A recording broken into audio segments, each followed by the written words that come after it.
Good morning and welcome back to CYC in Practice. I'm your host, Lexi, and this episode we're going to be talking about bipolar disorder and early onset schizophrenia.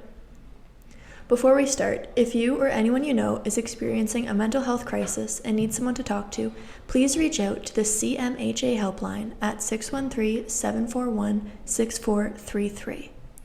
Now, let's get into it. Bipolar disorder is divided into 7 main categories, but today we're only going to be focusing on 2, bipolar 1 disorder and bipolar 2 disorder. Bipolar is a disorder that consists of really high levels of emotion called mania and really low levels of emotion called major depression. Let's talk about some of the symptoms that bipolar 1 and 2 disorder can be seen in childhood and adolescence. According to our lecture from week 6, the peak onset of bipolar disorder is between 15 to 19 years old. In childhood, mania more closely resembles irritability rather than a euphoric state, which is normally seen in adults. But it can also show up as symptoms of ADHD or ODD. This is then accompanied by long stretches of depression. Whereas, in adolescence, bipolar disorder more looks like antisocial behavior, declining grades, not going to school, and sometimes even substance use. This may also have a large burst of energy starting at bedtime. They may talk about how they have a certainty that they are correct with an idea, or they believe that they have the best idea everyone's ever thought of. Manic episodes in teens can include psychotic features, and they're often misdiagnosed as schizophrenia in adolescence. However, according to MFMER at the Mayo Clinic, they are the most notable signs of bipolar disorder in children and teens is a severe mood swings that are much more intense than what has been deemed as regular teenage mood swings. Why don't we look at some of the effects bipolar disorder can have on academic, interpersonal, behavioral, and psychologic functioning? It says on the Dakota Foundation for Bipolar Awareness website that some effects of bipolar disorder can be mood instability, cognitive impairments, irregular attendance, difficulty concentrating, or even decreased academic achievements. Mood instability could cause difficulties with academic functioning by making it difficult to concentrate or participate with the lesson content. Mood instability could also cause interpersonal difficulties because they may be having trouble keeping or maintaining friendships with their moods being unpredictable at times. Also, mood instability could affect behavioral functioning by causing them to act irrationally because they cannot control when their highs or lows will hit. Finally, mood instability can affect psychological functioning because it causes extreme mood swings, making the individual with bipolar unpredictable at times. Cognitive impairment can cause difficulty with academic functioning and interpersonal functioning by making it difficult to remember certain things, focus, or pay attention fully. It could also affect behavioral and psychological functioning because when they are experiencing a high or a low, they may make decisions that they would have not otherwise been made. This can make the individual unpredictable. Irregular attendance, difficulty concentrating, and decreased academic achievement could cause difficulties with academic functioning because the individual may not be showing up to class due to the highs or lows they are experiencing, and they often experience a lack of interest or low energy. These symptoms can also affect interpersonal, behavioral, and psychological functions because the individual may be having difficulties coping with the change in academic performance, feeling bad, guilty, or even disappointed with themselves because of the decline in school. Now, you may be wondering, what are some options available to help individuals with bipolar disorder? Well, according to our Week 6 lecture, some evidence-based interventions are medication, CBT, which we've already heard of, psychoeducation, or life-space support. Now, let's switch gears and talk about what we can do as CYCs to support young people with bipolar disorder. According to our lecture from Week 6, it is best if a CYC is able to recognize the early signs and symptoms of bipolar disorder to know what resources the young person may require. CYCs could also be able to provide personalized support for the young person as well as teaching coping mechanisms. CYCs should make sure that the youth has a good support system with teachers, counselors, and family members. The last thing we're going to talk about with bipolar disorder is the option for an individual to have an IEP plan and what that may look like for them. The Ontario IEP website states that an IEP must have a description of the individual's strengths, an outline of the services that will be offered to the individual, and a transition plan for the individual.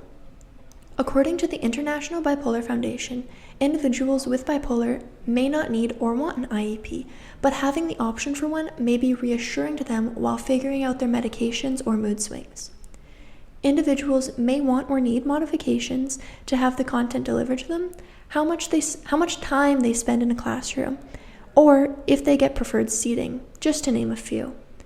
There's no answer to what an individual with bipolar may need in terms of an IEP. It is up to the teacher, CYC, principal, and the youth and their guardians of the youth to come up with an IEP plan that works best for each individual case. Now let's switch gears and talk about early onset schizophrenia. In the words of the MU Medical Review Board, schizophrenia in children is rare, but it does happen. When a child is diagnosed before the age of 13, they have what is called childhood onset schizophrenia. But if the diagnosis occurs between 13 and 18 years old, it is called early onset schizophrenia. Schizophrenia is a long-standing severe mental disorder whose symptoms present differently in every individual who has it, as said in our lecture from week 9. There is no exact explanation for why schizophrenia occurs in childhood or adolescence, but many people have theories, as stated by the contributors at WebMD. However, the symptoms in both adolescence and childhood look very similar. Some of these symptoms, as written by Annie Stewart in How to Recognize Schizophrenia in Teens, includes a lack of concentration, hallucinations, confusing dreams with reality, paranoia, extreme mood swings, outbursts, anxiety, unusual movements in the face and/or body, talking to themselves, difficulties in social situations, poor self-care, or sometimes threatening behaviors. Let's take a look at some of the effects of early onset schizophrenia can have on academic, interpersonal, behavioral, and psychological functioning. It says on the Psychology Today website that some impacts of early onset schizophrenia can be alienation, divergent thinking, and social judgment. Alienation can affect academic and interpersonal functioning because if an individual feels like they don't belong, or if people treat them like they don't belong, they may be less likely to show up to school or even social events. Divergent thinking may have effects on academic, interpersonal, behavioral, and physical functioning because when a person is thinking differently, it impacts every aspect of their lives. It would affect academic functioning because they may not understand that the content is being delivered in the lectures, which might cause them to feel left out or not as smart as their peers. It may also affect the individual's interpersonal and behavioral functions by making it hard to socialize or interact with people without judgment. This could make the individual not want to interact in social situations or be around people as often.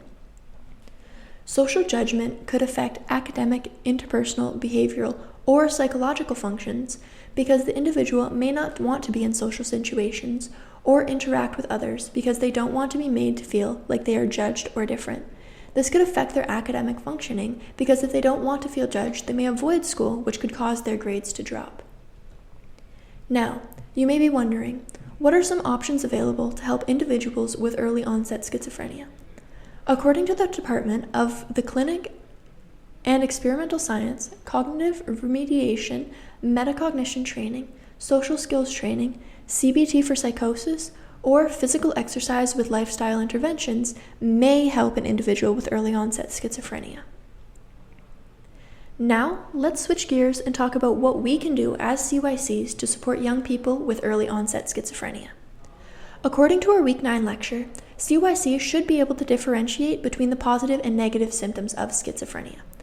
Some of the positive symptoms can include hallucinations, delusions, disorganized speech, or behavior, whereas some negative symptoms can include reduced speech or social withdrawals.